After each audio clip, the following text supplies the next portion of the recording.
This channel does not promote any violent, harmful, or illegal activities. All content provided by this channel is meant for an educational purpose only. আপনারা জানেন যে আলু ব্যবসায়ী এবং তার সঙ্গে হিমঘরের যে মালিক তাদের একটা দাবি ছিল যে আলু রপ্তানি যে নিষেধাজ্ঞা রয়েছে সেই নিষেধাজ্ঞা অবিলম্বে তুলতে হবে, কিন্তু রাজ্য সরকার তথা মুখ্যমন্ত্রী মমতা বন্দ্যোপাধ্যায় তিনি স্পষ্ট জানিয়েছিলেন আগে রাজ্যের মানুষ আলু খাবে, তারপর আলু ভিন রাজ্যে রপ্তানি হবে। কিন্তু এই দাবি মানতে নারাজ ব্যবসায়ীদের একটা অংশ, যার ফলে তারা আজ থেকে ধর্মঘট শুরু করে দিলেন এবং ফলস্বরূপ কোনো আলুই বেরোচ্ছে না হিমঘর থেকে। সকাল থেকে খাঁ করছে হিমঘরের শেড। গতকালও যেখানে আলু বাছাইয়ের জন্য চরম ব্যস্ততা ছিল, 24 ঘন্টার মধ্যে ছবিটা পুরোপুরি পাল্টে গেল। আলু ব্যবসায়ীরা আজ আলু মজুত করছেন না, আলু বার করতে দিচ্ছেন না।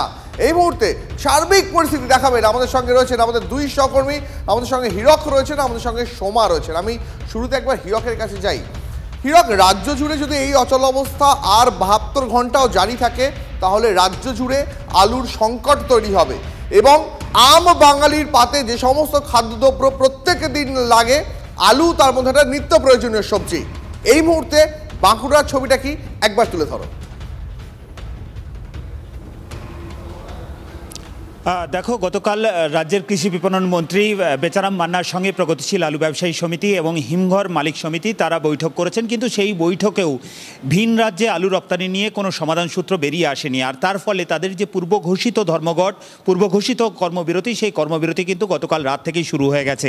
আমি এই মুহূর্তে দাঁড়িয়ে রয়েছি বাঁকুড়া শহর লাগোয়া একটি হিমঘরে এবং সেই হিমঘরের শেডটা দেখাতে চাইবো, যে শেডে গতকালও তুমি যেমনটা বলছিলে যে 24 ঘন্টা আগেও চূড়ান্ত ব্যস্ততা ছিল। এই গোটা শেডে টন টন আলু নামানো ছিল, সেই শেড কিন্তু আজকে কার্যত খাঁ করছে। অর্থাৎ যে কোল্ড চেম্বার, হিমঘরের কোল্ড চেম্বার থেকে এক বস্তা আলুও কিন্তু গতকাল রাত থেকে নামানো হয়নি। তার ফলে এই শেড একেবারে খালি। অর্থাৎ এই শেডে ঝাড়াই বাছাই করে শুকনো করে সেই আলু বাজারে সরবরাহ করা হয় এবং খোলা বাজারে সেই আলু বিক্রি হয়, যা মধ্যবিত্ত থেকে শুরু করে গৃহস্থ তারা কিনে নিয়ে যান।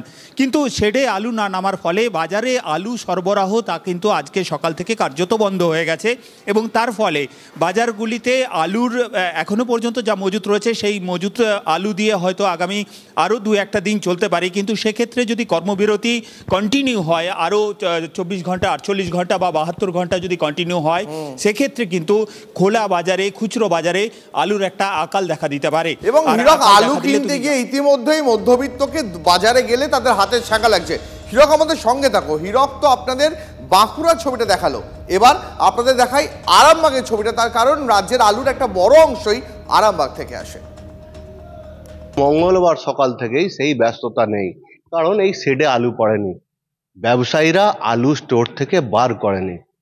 আগামী কয়েকদিনের মধ্যে যদি ধর্মঘট প্রত্যাহার না করে ব্যবসায়ীরা, তাহলে কিন্তু বাজার ঊর্ধ্বমুখী হবে, মহার্ঘ হবে আলুর দাম, এমনটা কিন্তু বলাই যায়। ব্যবসায়ীদের দাবি বাইরের রাজ্যে আলু রপ্তানি করতে দিতে হবে, না হলে তারা ক্ষতিগ্রস্ত হবেন। আর এই শেডে যে আলু নামতো, আলু কিন্তু নামেনি। ব্যবসায়ীদের দাবি যদি তারা নামান, তারা আলুটা করবেন কি? এত পরিমাণ আলু যেটা শেডে নামে সেই বাজার কিন্তু পশ্চিমবঙ্গে নেই, বাইরে কিন্তু পাঠাতে দিতে হবে, এমনটাই ব্যবসায়ীদের দাবি। আর যদি আলু না বের হয়, যদি ধর্মঘটে অনড় থাকে ব্যবসায়ীরা, তাহলে কিন্তু বাজারে আলুর দাম মহার্ঘ হবে, এটা বলাই যায়। আরামবাগ থেকে ক্যামেরায় মধুসূদনের সঙ্গে তন্ময় বৈরাগী, TV9 বাংলা। আমার সহকর্মী যেরকম ছবি দেখাচ্ছিলেন এবং যে আশঙ্কার কথা বললেন, সে আশঙ্কা ঘটেছে বাস্তবে। ধর্মঘট শুরু হতেই কলকাতার বাজারে আলুর দাম বেড়ে গিয়েছে। কলকাতার বাজারে আজ আলুর দাম বেড়েছে। চন্দ্রমুখী আলুর দাম পৌঁছে গিয়েছে কেজি প্রতি 42 টাকায়। কেজি প্রতি জ্যোতি আলুর দাম বেড়ে 36 টাকায় পৌঁছে গিয়েছে। বাজারের ছবিটা একবার দেখবো এবং জানবো আমার সহকর্মী সোমার কাছ থেকে। সোমা,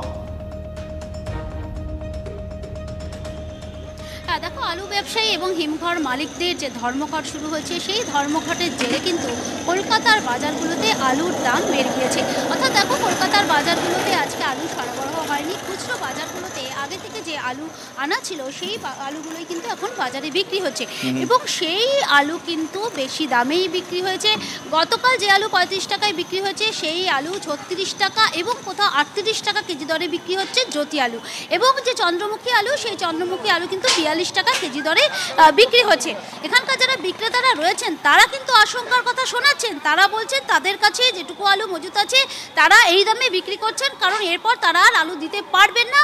যদি আলু তারা যে দামে দেবে সেই দামটাও কিন্তু অনেকটাই বেশি থাকবে। একটু কথা বলে নেব এখানে যিনি ব্যবসায়ী আছে। আজকে তো আলুর দামটা বেড়ে গেছে। হ্যাঁ, আজকে 1600 টাকা বস্তা হয়েছে আলু। কিলোতে কত করে দিচ্ছেন প্রতি আলু? 36 টাকায় কিলো, এমনি পাল্লা নিলে যে 35 টাকা, আর এটা 33 টাকা। আর ইসা আলুটা আপনার চন্দ্রমুখী আলুটা মানে 200 টাকা পাল্লা, 40 টাকায় কিলো পড়লো, 42 টাকা বিক্রি। আচ্ছা, এই যে আলু সরবরাহ আজ থেকে বন্ধ রয়েছে। আজ থেকে বন্ধ, কাল থেকে বলতে আলুই আসবে না। কালকে কি হবে জানি না, বলতে পারছি না কালকে কথা। আপনাদের কাছে আলু আছে যথেষ্ট? না, আলু বলতে আলু বেচ নেই, আর যেরকম কিনবো যেরকম বেচবো আমরা। আরে 1600 টাকা বস্তা কিনেছি, 36 টাকা বিক্রি করছি। কালকে আসলে বেচবো, নাহলে বেচবো না, বন্ধ থাকবে দোকান, কিছু করার নেই। বেশি দামে আলু কিনে আমরা মরবো না, আর আপনারা বারবার ছুটে আসবেন না আলু। আমার সাথে রয়েছেন এখানে যারা অর্থাৎ ক্রেতারা রয়েছেন, পরিস্থিতির কারণে তারা বলছেন যে যেরকম পরিস্থিতি হবে তাতে একটা ভয়াবহ ইঙ্গিত তারা করছেন যে দাম বাড়তে পারে। এই কথা তো বলার অপেক্ষা রাখে না, কিন্তু তারা যদি কিনতেই না পারেন তাহলে বেচবেন কিভাবে? ফলে এক্ষেত্রে একটা সংকটের পরিস্থিতি তৈরি হয়েছে। ধন্যবাদ সোমা।